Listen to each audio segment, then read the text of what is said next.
Welcome to day one of 6 days of Watching James Revisited. Over the next 6 days, I'm going to be revisiting an episode of Watching James, some of my favourite episodes of the past 2 years since I've been uploading videos onto YouTube.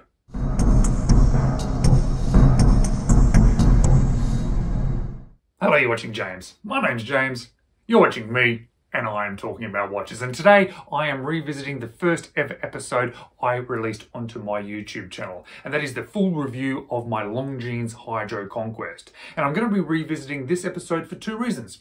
Firstly, it is a watch that I absolutely love, and I'm going to be re-reviewing it shortly. So I thought it'd be quite interesting to sort of put out there again the very first episode, the very first review of it, so that you can then see a comparison with my re-review of it, which I'll be releasing soon.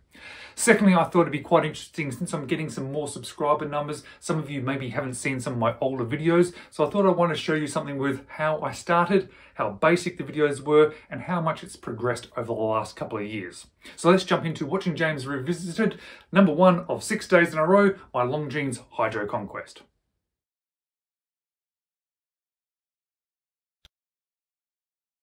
Hello, you're watching James. My name's James, you're watching me, and I'm talking about watches. Today I'm going to talk about my Hydroconquest, which I've had for the past year, and I'm going to give it a full review and talk about why I love it, what the specifications and dimensions are on it. So, without further ado, let's have a look. So this is my Longines Hydroconquest, model number L37422. I've had this watch for about a year now, maybe a little bit more, and I thought it was about time that I did a review on it. I do wear it a lot, so I think I'm going to give you a pretty good understanding of the positives and negatives of the watch itself. It comes in this very nice substantial case with an interior watch box, which is in a nice dark blue. It also comes with this rather large manual. As you can see, it's huge. It does come in various languages, so there's people all over the world here that can read this if they want to. However, I'm sure they won't, just like I didn't. Also comes with your warranty card in the back. So inside it comes in this nice watch box here. It's in a dark blue. It has a nice Longines logo along the bottom and the watch itself. Let's have a look, shall we? So here is my Longines Hydroconquest with the black dial. It has a case diameter of 41mm. It has a thickness of 12mm, a lug to lug of 51mm, and a slightly unusual 21mm bracelet lug size. The bracelet itself is 21mm all the way along and goes up to 22 at the clasp. Measured to my 6 3/4 wrist, it is 176 grams. It comes with a black mildly sunburst dial. It has applied indices in 2 spots, including what you'll see is the dots and the rectangular indices. They also comes with the 12, 9 and 6 applied. There is a minute marker around which is printed on the dial, the Longines symbol, as well as the name, automatic 30 bar, 300 meters, printed on the dial. The hands are loomed. There is also loom within each of the numerals, as well as each of the little dots, and the loom pip on the bezel. The bezel itself has an aluminium insert. It has a 120 click unidirectional turn and has a very nice solid feel to it.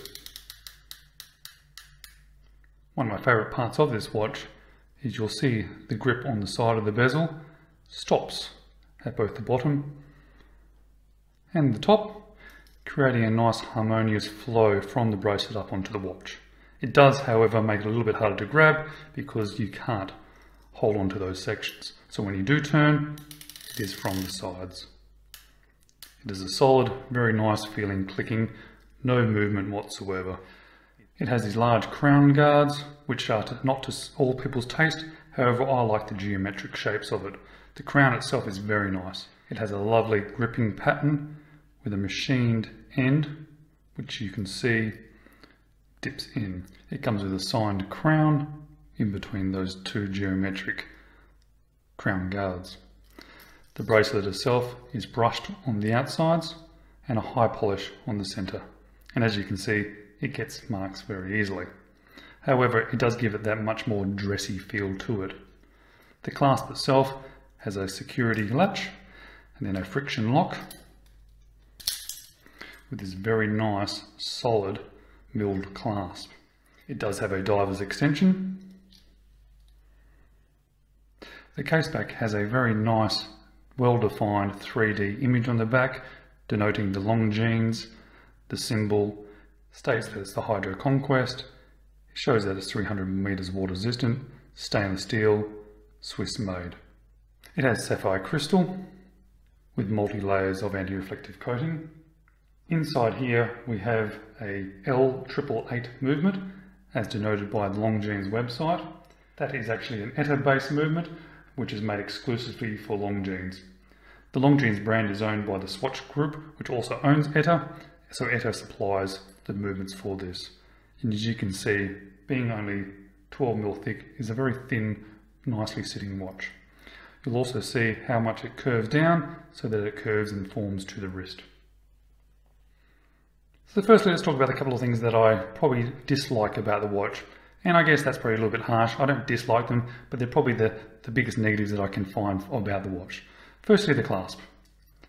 Although I do like it, and it is certainly strong, I don't like the friction lock that you have to use your nail under here. It would be so lovely to have the pushers there, which it does not. Also, it only has 3 micro adjusts. I know when I first sized this watch for myself, it took a little bit of play, and having that extra micro adjust may have made life a little bit easier. Secondly, it only has push pins to hold the bracelet together. Having screw pins would have been much more aesthetically pleasing. I would have much preferred them. However, saying that, these are unlikely to ever come out. It's going to stay sized to this for my wrist, so it's not really a big deal. Again, with the bracelet having the polished center section, it does make it look a little bit showy. It certainly does pick up a lot of the finger marks.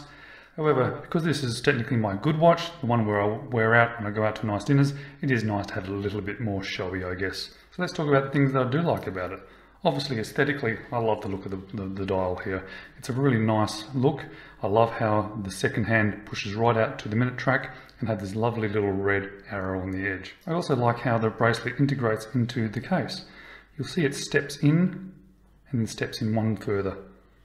It has a female end link, so it does drop away straight from the watch onto your wrist. And I mentioned the crown before. I just love the look and the feel of this particular crown. It works so well, it pops out so nice, it's very tactile, out to the first position.